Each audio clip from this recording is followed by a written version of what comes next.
Welcome back mga ka-TV. Ang video na tatalakayin natin ngayon ay ang chapter 49 ng Failure Frame, Became the Strongest and Annihilated Everything with Low-Level Spells. At kung bago ka lang sa channel ko ay huwag mahiyang mag-like, subscribe o follow at i-click ang notification bell para ma-notify ka sa susunod na video. Paalala, ang video na tatalakayin natin ngayon ay maaaring mag-iba mula sa ilalabas na anime.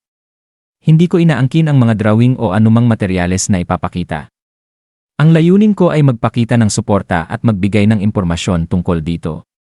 Ang lahat ng kredito ay nananatili sa mga orihinal na may-ari.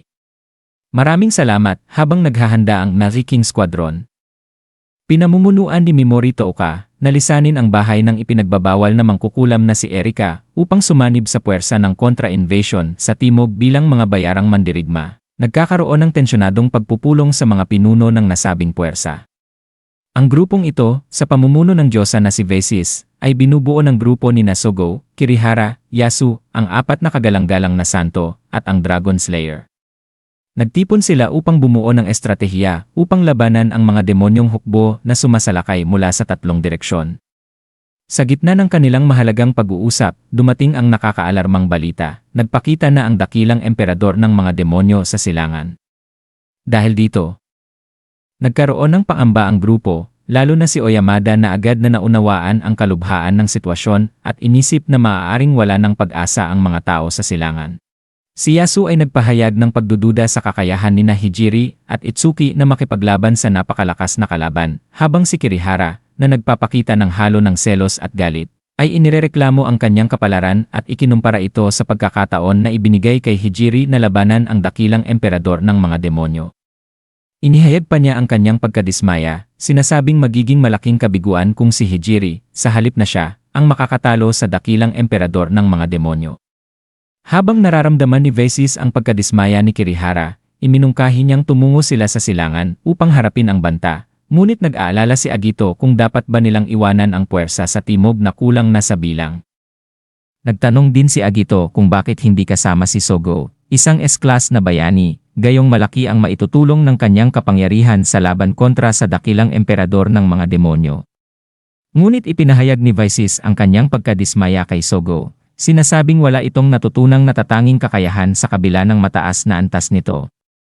Sinabi pa ni Vesis na pagkatapos ng labanang ito, balak niyang ibaba si Sogo mula sa S-class patungong B-class, at pabiro pang nagpasalamat sa kanyang mga nagawa. Si Sogo, bagamat halatang nasaktan, ay tahimik na tinanggap ito, sumagot lamang ng okay. Si Kirihara, na nakamasid sa sitwasyon ni Sogo, ay nagkomento sa lumalaking agwat sa pagitan ng mga tunay na bayani at ng mga peke. At iginiit na siya lamang ang may kakayahang patayin ang dakilang emperador ng mga demonyo at ipakita sa lahat kung ano ang hitsura ng isang tunay na hari. Pagkatapos ng pagpupulong, lumapit si Beowulf kay Sogo upang magbigay ng kinakailangang suporta. Sinabi niya kay Sogo na karapat-dapat papurihan ang sinumang nagsusumikap, anuman ang resulta, at ipinakita ni Sogo ang kanyang dedikasyon. Naantig si Sogo sa kanyang mga salita, at inamin na si Beowulf ay isang tao na tinitingnan ang pag-unlad ng mga tao sa pangmatagalang perspektibo. Gayunpaman, binanggit ni Beowulf na walang pribilehiyo ang Diyosa na maghintay ng matagal para sa paglago ni Sogo.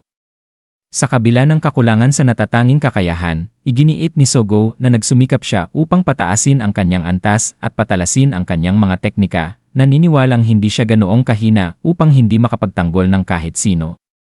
Sa bagong sigla, ipinahayag niyang siya ay isang S-class na bayani pa rin. Ilang araw ang lumipas, sa Anti-Monster White Castle, ang base ng puwersa ng kontra-invasion sa timog, naramdaman ng mga sundalo ang tensyon habang lumalabas ang ulat ng kakaibang mga pangyayari.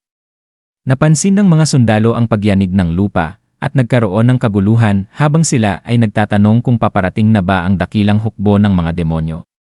Nagkaroon ng kalituhan dahil dati na silang binigyan ng impormasyon na hindi pa man lamang naaabot ng kalaban ang sinagoge. Sinusubukang pakalmahin ni Sogo ang sitwasyon at iminungkahing hintayin muna ang karagdagang impormasyon. Hinala niyang may kakaibang nangyayari sa malapit na lugar ng mga halimaw. Biglang dumating ang Black Dragon Knights, pinamumunuan ni Batch, na may dalang nakakatakot na balita. Ang mga halimaw mula sa lugar ng mga halimaw ay nagtitipon at naghahandang umatake. Hindi ito inaasahan dahil ang Anti-Monster White Castle ay isang ligtas na kuta na iniiwasan ng mga halimaw. Nagkaroon ng kaguluhan habang ang mga tagapagtanggol ng kuta ay nagmamadaling maghanda para sa labanan. Kahit si Yasuo, na karaniwang may tiwala sa sarili at mayabang, ay tila nag-aalala dahil sa dami ng mga kaaway, sinasabing ang kanyang labis na kapangyarihan ay naging hadlang para makahanap ng karapat-dapat na kalaban. Sinubukan ni Gilahad, ang Panginoon ng kuta, na hikayatin ang mga tauhan. Iginiit na hindi masisira ang pader ng kuta at hinikayat ang lahat na itaboy ang mga halimaw. Ngunit lumala ang sitwasyon nang biglang masira ang mga pader ng kuta at lumusob ang isang higanteng halimaw na parang tutubi. Si Gila, na sandaling natakot, ay pinilit ni Agito na kumilos at utusan ang kanyang hukbo upang lumaban, at itinuro na may mga ogre na sundalong nakita sa loob ng kuta, na nagmumungkahi na maaaring kasangkot ang dakilang emperador ng mga demonyo sa biglaang pag-ataking ito. Habang lumalaban, si Oyamada, puno ng sigla sa pagkakataong makakuha ng karanasan, ay sumabak sa labanan, habang si Yasuo, sabik na ipakita ang kanyang kapangyarihan, ay nagpakawala ng kanyang mapanirang itim na apoy na kasanayan. Levitin na inatake din ang higanteng tutubi. Sa kabila ng kaguluhan, si Sogo ay hinihimok ang lahat na lumaban ayon sa itinuro ni Beowulf. Ang kanyang determinasyon ay nagbigay inspirasyon sa kanyang mga kaklase, at sila'y nagsama-sama, handang harapin ang paglusob. Habang nagpapatuloy ang labanan, si Sogo at Beowulf ay lumalaban ng magkasama, pinapatay ang mga sumasalakay na halimaw gamit ang husay at kasanayan. Dumating si Ban ng medyo huli sa labanan, humingi ng paumanhin kay Sogo, na labis na natuwa na kasama niya ito, ngunit sa oras na parang lumalamang na sila, lumitaw ang bagong banta. Mula sa karagatan na pumapalibot sa kuta, lumabas si Zwegsid, ang pangalawang kasumpaan ng dakilang emperador ng mga demonyo.